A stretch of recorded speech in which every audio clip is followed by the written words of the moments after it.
আসসালামু আলাইকুম ওয়া রাহমাতুল্লাহি ওয়া বারাকাতুহু।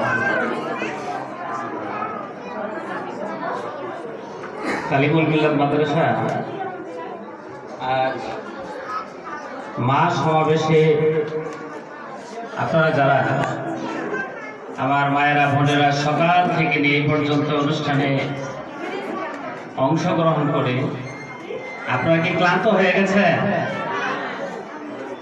অনুষ্ঠান যদি আরো কতক্ষণ চলে আপনারা থাকবে তো ইনশাআল্লাহ।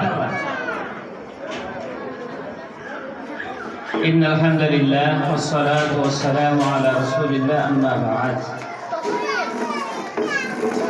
فقد قال الله سبحانه وتعالى في كلامه المجيد والفرقانه الحميد.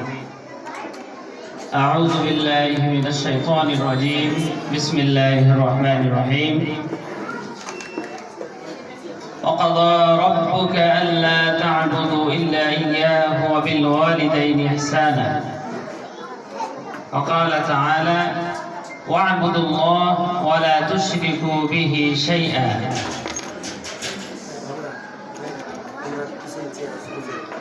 আজ পবিত্র জুমার দিন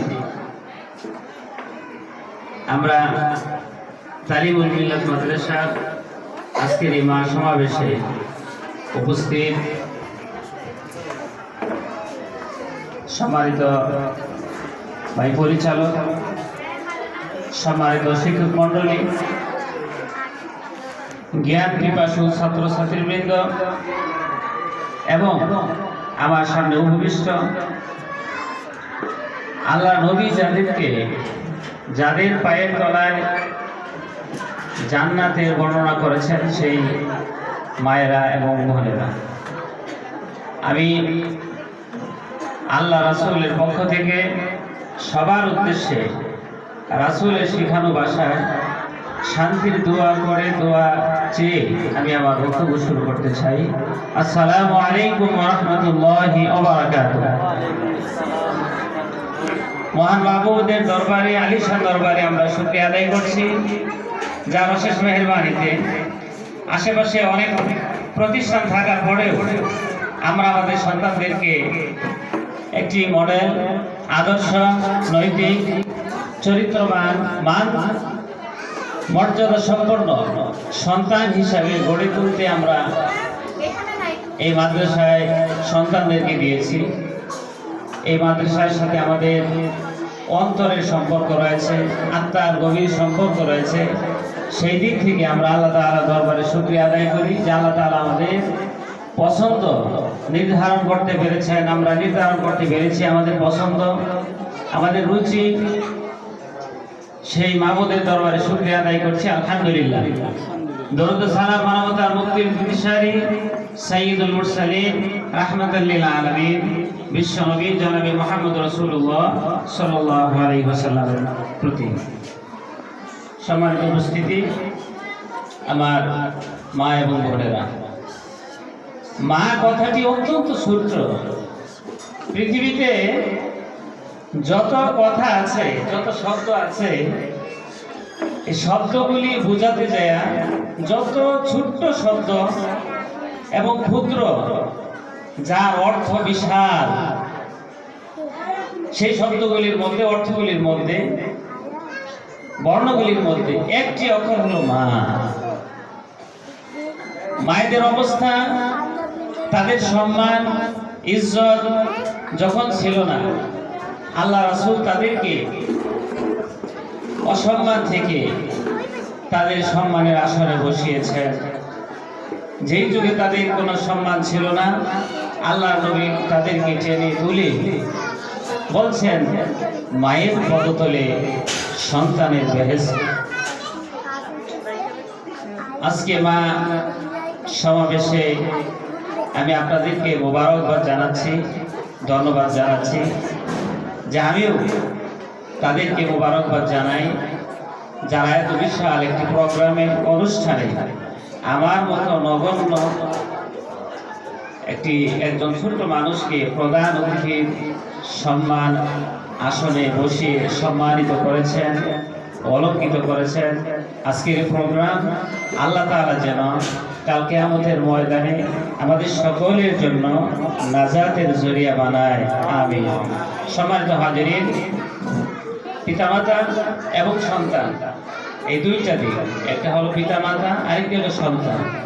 আমি যদি প্রশ্ন করি যে মুরগি আগে না ডিম আগে, তাহলে আপনাদের ভিতরে হয়তো কনফিউজ হবে যে কোনটা আগে বলবো। কিন্তু আমরা এইটা জানি, পিতামাতা আগে না সন্তান আগে, এটা আমরা সবাই জানি। আগে হলো পিতা। বলেন আগে কে? আগে পিতা। আল্লাহ পাক তার কুদরতি হাতে আল্লাহ পাক যাকে পৃথিবীর সবার আগে যিনি যাকে বানিয়েছেন তিনি হচ্ছেন পিতা।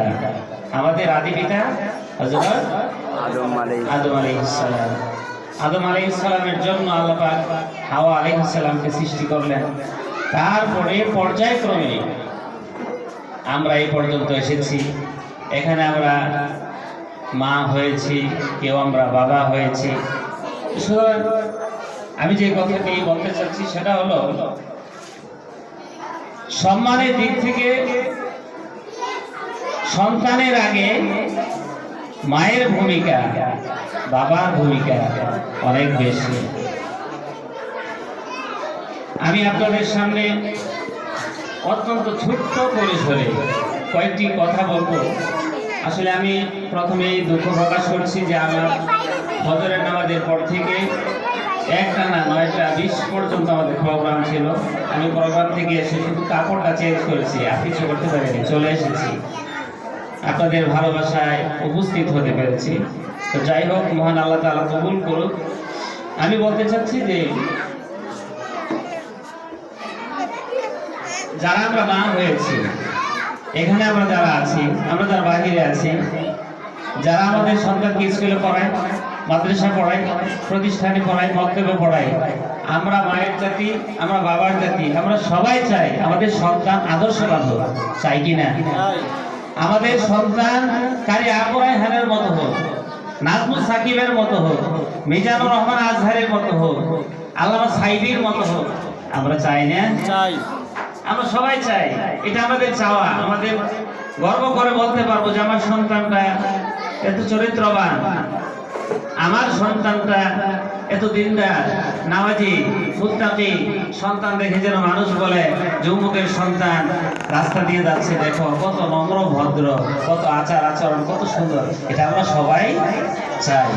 এই চাওয়ার পিছনে যতটুকু শ্রম, যতটুকু সময় সন্তান না দিবে তার থেকে বেশি দিতে হবে আমাদের।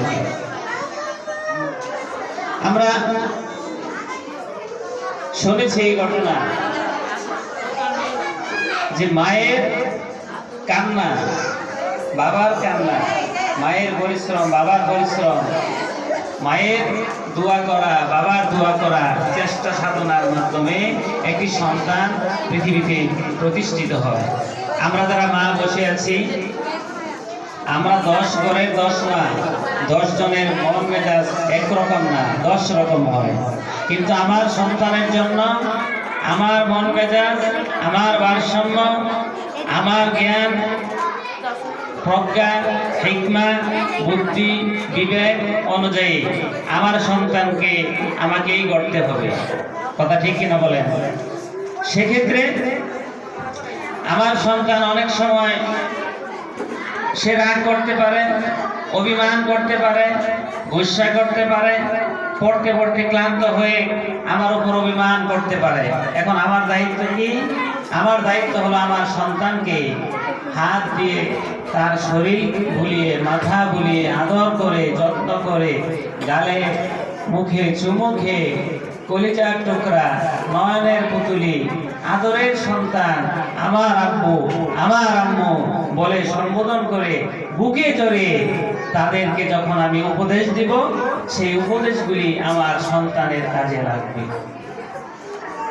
আপনারা বাসায় যে পড়বেন সূরা লুকমান, এই সূরা লুকমানের ভিতরে আমার আপনার সন্তানের বৈশিষ্ট্য কেমন হবে, সন্তানটা কেমন হবে, সন্তানের জন্য আমি কিভাবে কথা বলবো, কিভাবে উপদেশ দিব, তার জন্য চেষ্টা করব। সূরা লুকমানে আল্লাহ রাব্বুল আলামিন লুকমানের সন্তান দিয়ে আল্লাহ তাআলা আমাদের পৃথিবীর সকল মায়েদের সকল বাবাদের সন্তানদের উদাহরণ আল্লাহ পাক টেনেছেন।